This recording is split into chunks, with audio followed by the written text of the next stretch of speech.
Hey guys, so today I'm showing you how I make beef roti. Yummy, so good. So let's get started.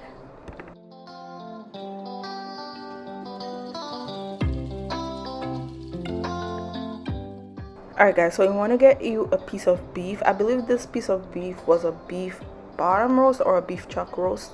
Any fatty part of the beef would work perfectly fine here, and what I'm doing is slicing it into some cubes. Okay, so after I do that, you want to wash your meat really well, and then we're gonna season it. So I'm seasoning my beef with some fresh thyme leaves, diced up onion, minced garlic, and I'm also gonna add some salt, black pepper, onion powder, garlic powder, ground cumin, and a little bit of curry powder. The curry powder I'm using is Chief's curry powder. It's my favorite brand of curry powder to use. And mix all of those seasoning in really well with the beef. Cover it and let it marinate for about 1 hour.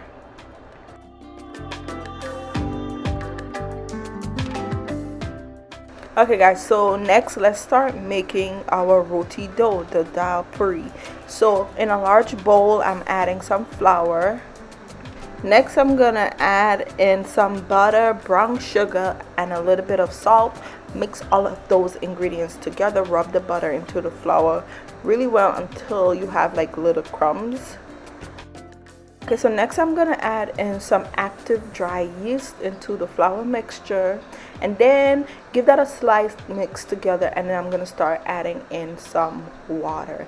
Make sure your water is lukewarm water, all right, and you're gonna add in the water slowly until it forms a dough, until the flour comes together and you have a nice soft dough. So once it comes together, I knead it for about 5 minutes until it's nice and smooth. And then you guys, you want to cover this dough for about 1 hour. I left mine for about 1 hour covered so that it can rise, okay? You can leave it to rest for 30 minutes to 1 hour, okay? So while the dough is resting, I'm gonna start cooking my beef. So I got my pot that I'm cooking the beef in.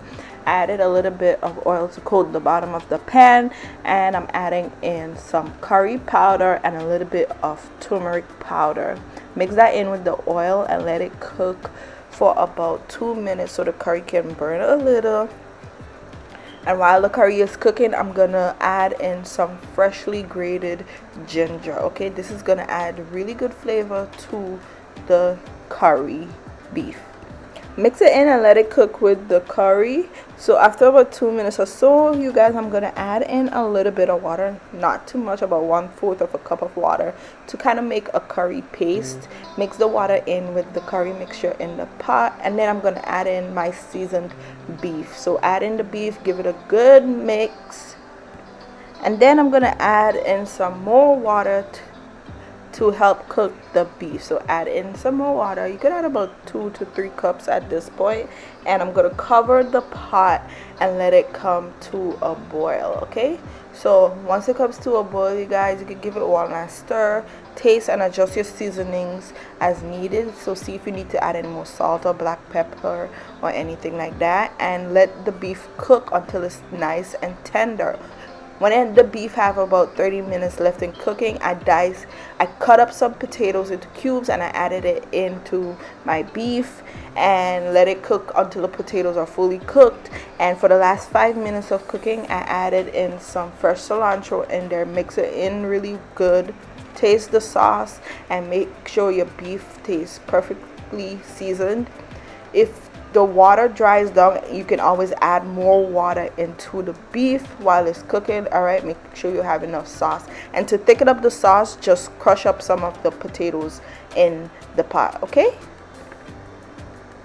alright guys, so let's start making the split pea filling for the roti dough. So I put some split peas to boil in some water, and I let it boil for about 5 to 10 minutes. You don't want it to be fully cooked. You want it to be at the point where if you take your finger and you press on it, it can like basically crush, but it's not mushy. Okay, this is really important.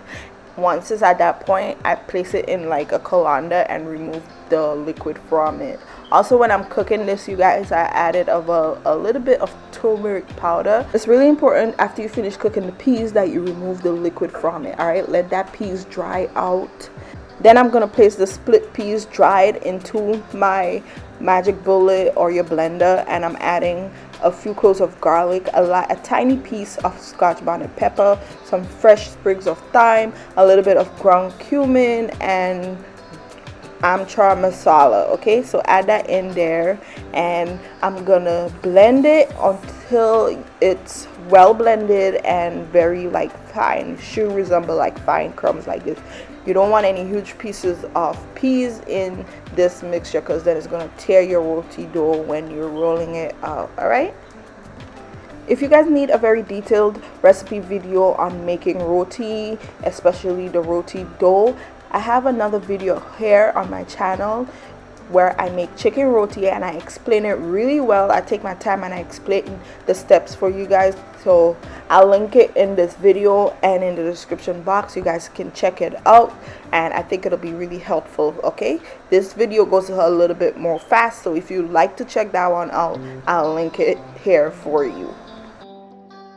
Alright guys, so my dough is finished resting, so let's get ready to making it. So I'm going to sprinkle some flour on my counter surface, and then I'm going to place the dough on there, give it a light knead, and then what we're going to do is make some dough balls. So I'm just going to use my hand and kind of squeeze out the dough to make some even sized ball. Try to make the balls even sizes as best as you can. Okay, and then after you finish shaping all of the balls, we're going to stuff each ball, working with one at a time. The rest is covered with some wet paper towel to keep it moist while we're working at one. Okay, and I'm going to stuff each by using my hands to open it out as you see me do in the video, and then I'm going to stuff it with about 2 tablespoons of the split pea filling.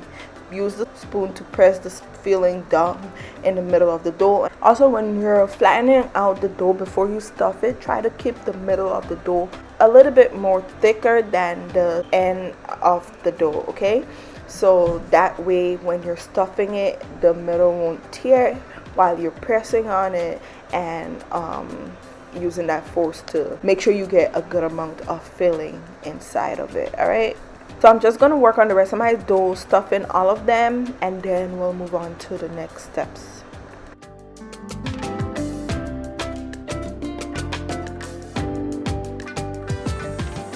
I'm finished stuffing the dough, so now I'm going to work with one at a time and roll it out into a flat circular shape. So you want it to be pretty thin. All right, so I'm using my rolling pin. That's the rolling pin, and just roll out the dough until it's very flat. So usually I work with 2 dough at a time, meaning I roll out the first one, put it aside, and then I roll out the second one.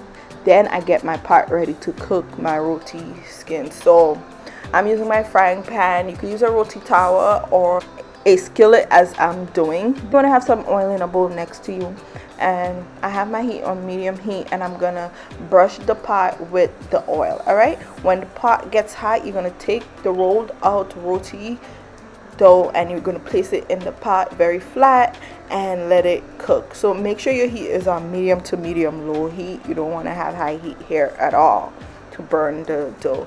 And after I place it in the pot, use a pastry brush and kind of dab the top of the dough with some more oil. Okay, and you're gonna let it cook for a few seconds, about 45 seconds or so, and then you can use a spatula to help flip the dough to the other side and cook that side as well.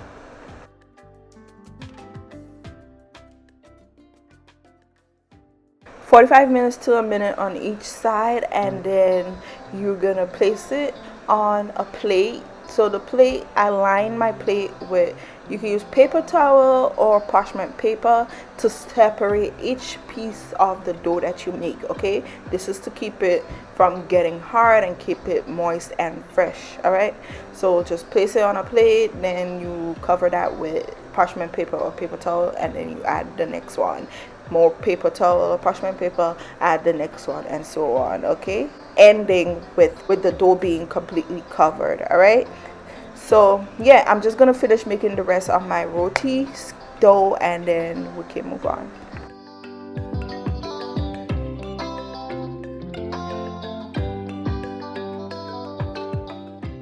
Alright guys, and now we're finished. So let's make our beef roti. Let's put it all together. So I'm getting my roti skin and I'm gonna place on top of that, right in the middle, some of my curried beef and potatoes. Now if you like, you can make some chana to go with this, or some curry pumpkin, and even some callaloo. You put that on top of the beef.